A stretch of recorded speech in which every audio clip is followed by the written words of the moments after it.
आज की क्लास में हम स्टार्ट कर रहे हैं हेल्महोल्ट्ज कॉइल्स। हमने पिछले लेक्चर में कल यानी पढ़ा कि सुपरपोजिशन बोल लीजिए आप, एक सर्कुलर वायर, एक स्ट्रेट वायर, ऐसे कुछ भी अरेंजमेंट आ सकता है। तो एक स्पेशल केस है, दो सर्कुलर करंट कैरिंग वायर्स हैं, दोनों में एन टर्न्स है, दोनों में आई करंट है सेम सेंस में, दोनों का रेडियस भी आर है और इवन दोनों के बीच का सेपरेशन भी आर है। दोनों के बीच का सेपरेशन भी आर है, रेडियस भी आर है। ये आपको डायग्राम नजर आ रहा है। इस अरेंजमेंट को बोलते हैं हेल्महोल्ट्ज कॉइल्स। इसमें सबसे पहली बात जो इसकी खासियत है वो क्या है वो सुनो कि इसके बीच में अगर आप एक छोटा सा रीजन देखते हैं, एन नंबर ऑफ टर्न्स है दोनों में, मिड पॉइंट के आसपास, बिल्कुल मिड पॉइंट के आसपास अगर आप एक छोटा सा रीजन इसका देखेंगे,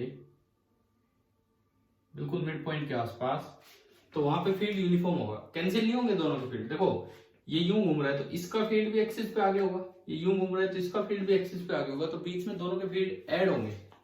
बीच में दोनों के फील्ड ऐड होंगे।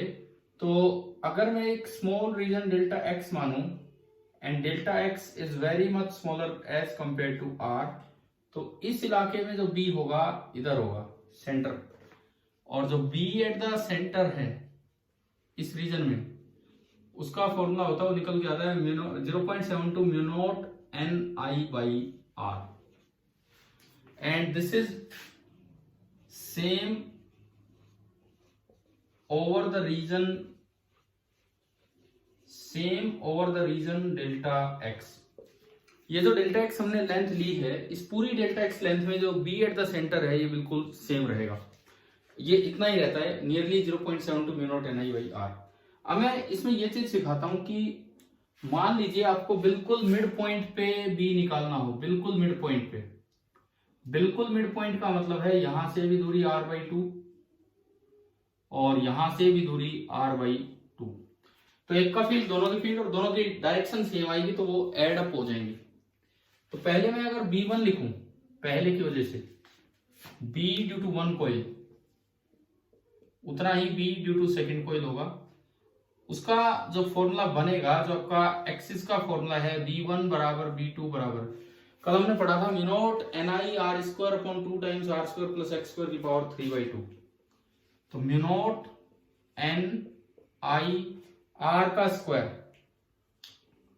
Upon 2 times r² plus small r²। अब स्मॉल r है r/2, स्मॉल r है r/2 पूरे का होल स्क्वायर एंड पावर 3/2।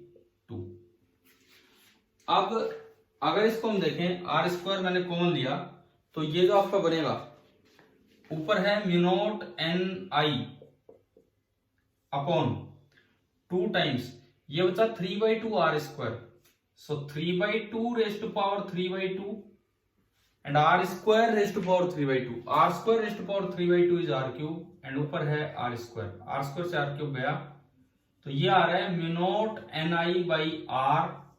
इसके अलावा जो फैक्टर नीचे बचा वो बचा 2 इंटू 3/2 रेज टू पावर 2/3।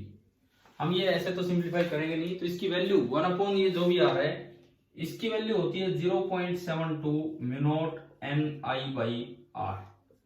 इस पर्टिकुलर अरेंजमेंट में सेंटर पे ये फील्ड आता है, और इसकी खास बात यह है कि सेंटर से थोड़ा इधर या थोड़ा उधर भी रहोगे, एक स्मॉल रीजन तक ये फील्ड यूनिफॉर्म रहता है। ये अरेंजमेंट आपकी कहलाती है हेल्महोल्ट्ज कॉइल। अब क्वेश्चन बना के देने को इतने फॉर्मूला याद रखना कि इसके बीच में यहां भी और इवन थोड़ा इधर या थोड़ा इधर सेम फील्ड रहते हैं। क्वेश्चन बना के देने के लिए तो ये भी दिया जा सकता है हेल्महोल्ट्ज कॉइल, क्या कोई भी दो कॉइल आपको दे दी और पूछ लिया कि किसी एक पार्ट पे फील्ड बताओ। फॉर एग्जाम्पल जैसे एक कॉइल ये है, इसमें करंट जा रहा है I, ये R, ऐसी एक कोएक्सियल कॉइल है और सेम साइंस में करंट घूम रहा है, ये 2I करंट है, रेडियस इसका भी R है, और जिस जगह मुझसे फील्ड पूछा है, ये जो पॉइंट P है, ये √3r डिस्टेंस तो इससे दूर है, मिड पॉइंट पे पूछा गया है, एंड √3r डिस्टेंस दूर ही इससे है। और क्वेश्चन आ जाए कि find B at point P, magnetic field at point P आपको बताना है। सबसे पहली बात, इस पहली कॉइल की वजह से आप राइट हैंड को यूं घुमाएंगे अंगूठा इधर, तो B1 इधर। दूसरी कॉइल की वजह से भी सेम यही है, पूरे एक्सिस पे सेम फील्ड रहता है, तो B2 भी इधर। तो दोनों ऐड होके नेट फील्ड आना है। अब पहले मैं लिखूं B1, पहली कॉइल की वजह से फील्ड, तो mu naught, number of turns नहीं दिया, आप 1 मानिए, N I तो I दिया है, R square upon 2 times R square plus small r square is root 3r, so this is 3r square and पूरे की पावर 3/2। तो ये आया mu not I R square upon 2 into 3 + 1 4 raise to power 3/2 into R square raise to power 3/2। ये देखिए ये आया mu not I R square upon 2, 4 की पावर 1/2 तो बनेगा 2, 4 की power 1/2 under root 4 that is 2 and 2 cube is 8, और ये बनेगा R क्यूब। R स्क्वायर से गया तो ये आया mu not I upon 16R। पहला फील्ड ये आया। अब सिमिलरली अगर मैं B2 निकालूं, बाकी सब सेम है, केवल करंट डबल है, बाकी सब सेम है R ये सब, तो केवल करंट डबल होने से जो B2 है वो इससे डबल आ जाएगा, क्योंकि I की जगह बस 2I पुट होना है, बाकी सब सेम है। तो B2 आपका आ जाएगा 2 टाइम्स B1। तो जो B नेट बनेगा, क्योंकि दोनों की डायरेक्शन सेम है, it will be B1 plus B2, तो ये आपका बन गया 3 टाइम्स B1। तो आंसर आया 3 times mu not I upon 16R। ये हमारा नेट फील्ड आ गया। हेल्महोल्ट्ज कॉइल मैंने एक टॉपिक पढ़ाया, उसके बाद मैंने आपको समझाया कि कैसे किन्हीं भी दो कॉइल्स के ऊपर ये क्वेश्चन बना के दिया जा सकता है।